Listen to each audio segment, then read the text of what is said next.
Hello everybody, Gregory here from WapCar, and today we are taking a look at the facelifted Volkswagen Tiguan Allspace R-Line 4Motion.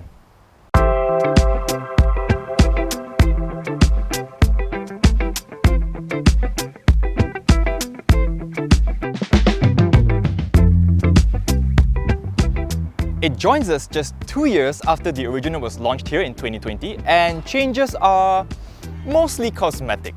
The same can be said for its more affordable sibling, the Tiguan Allspace Elegance. It too was given a bit of a nip and tuck to bring it more in line with Volkswagen's new design direction. So, what exactly has changed? Well, up front, we get redesigned LED projectors with sequential turn indicators. We get an illuminated light bar that spans the entire width of the grille. Mind you, this only comes on if you have the positioning lights on. Down here, we get a redesigned front bumper, and if we stretch across here, we get an R badge to further mark it out over the Elegance model. Moving on to the side, we get new 19-inch Valencia wheels wrapped in two 55/45 Pirelli Scorpion tyres and reprofiled front fender badges. At the back, we get IQ Light LED taillights with sequential turn indicators. And while both variants get a full-width reflector strip that spans the entire rear end, only the R-Line version gets fake quad pipes. So at the rear, you get a hands-free opening feature for the tailgate. It's quite fast. With all the seats up, you get about 230 litres of cargo space. With the third row folded away, you get roughly 700 litres of cargo space. And if you fold the third and middle row away, you get 1,775 litres of cargo carrying capacity. Inside, there are some notable changes over the outgoing model. For starters, we get a reprofiled steering wheel with the new logo and capacitive buttons. Even this, right here, the triple zone auto climate control system, all capacitive. And the gear selector, that's new. Now going back to the capacitive buttons, call me old school, but if it ain't broke, why change it? I mean, what's wrong with good old-fashioned buttons and knobs? Over to the infotainment side, we get the Discover Pro system with a 9.2-inch touchscreen with wireless Apple CarPlay and Android Auto with gesture control. Moving on to the instrument cluster, that is an 11.7-inch digital display. And check this out, there's a nifty little washer for the rear camera. Also exclusive to the R-Line variant is a 10-speaker 480-watt Harman Kardon sound system. Okay, I'll admit, I'm not exactly an expert when it comes to sound quality, but when my usual songs come on, it does sound a bit, how should we put this, fuller. The front seats now have ventilated and heated functions, along with 12-way adjustability. As for support, they hold me in quite nicely. I mean, thigh support's alright, side support's okay, everything's alright.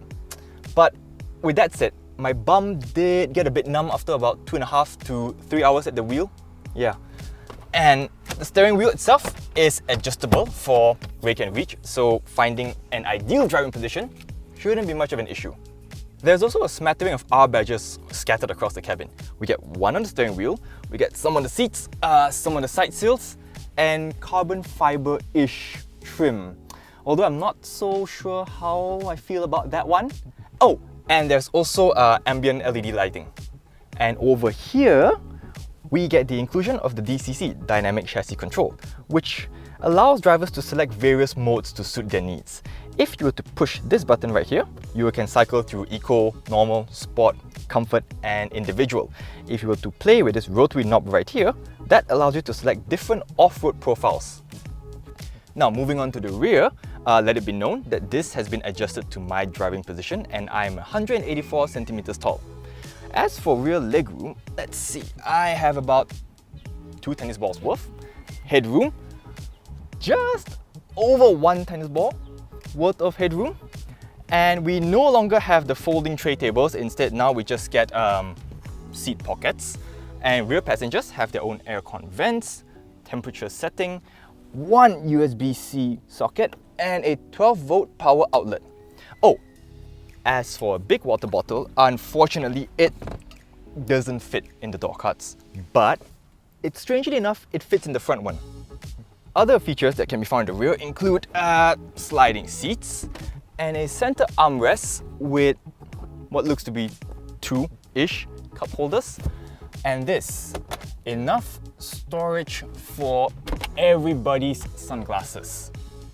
As for the third row, you're gonna have to make sure that the passengers in front of you don't have legs, and as far as storage spaces go, we get a few cup holders-ish, kind of, and that's about it really. No.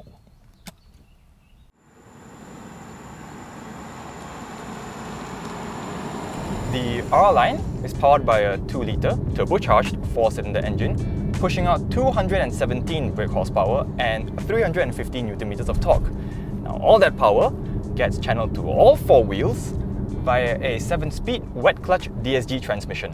There's definitely more than enough poke to sort out our cutthroat traffic, and getting up to highway speeds relatively easy. Just flex your right foot. There we go. Plus, if you have the DCC in sport mode, you're gonna notice a big jump in throttle response. Yep. There we go.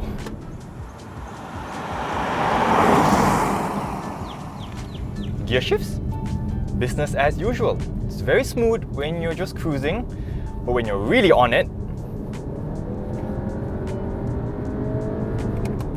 lightning quick. Of course, this is a lot more noticeable when you have the DCC placed in sports mode. Fuel consumption, as tested, stands at 11.2 litres per 100 kilometers, and the 0 to 100 sprint gets done and dusted in 7.4 seconds. How's the ride?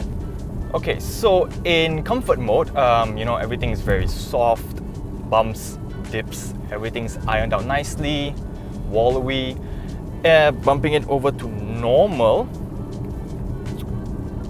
to be honest, not much of a difference, really, not much of a difference. Maybe if you really go looking for it, yeah, it does feel a little bit firm, but no big difference. Let's see, sport mode. Mild changes, just mild changes. I guess if the surface is really pockmarked, then you might be able to pick it out, but otherwise it's not that noticeable. I will, however, say this, across all the modes, regardless if you're in normal, sport, comfort, whatever, the ride never truly settles. It just feels busy, busy most of the time.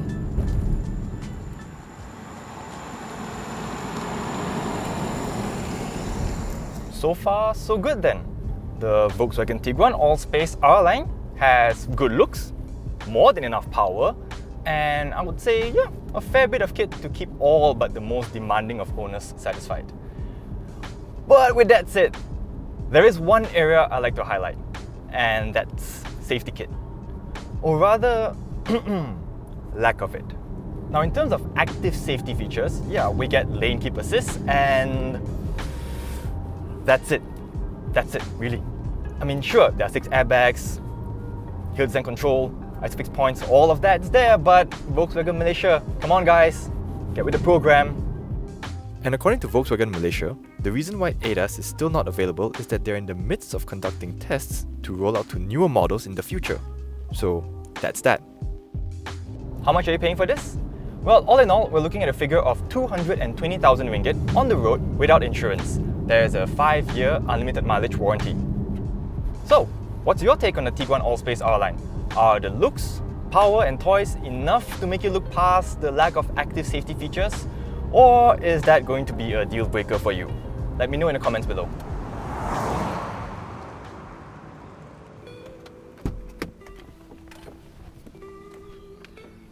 And on that note, we have come to the end of this video. Thank you so much for watching. Remember to subscribe and hit the bell icon. Till the next one, drive safe everybody. Take care.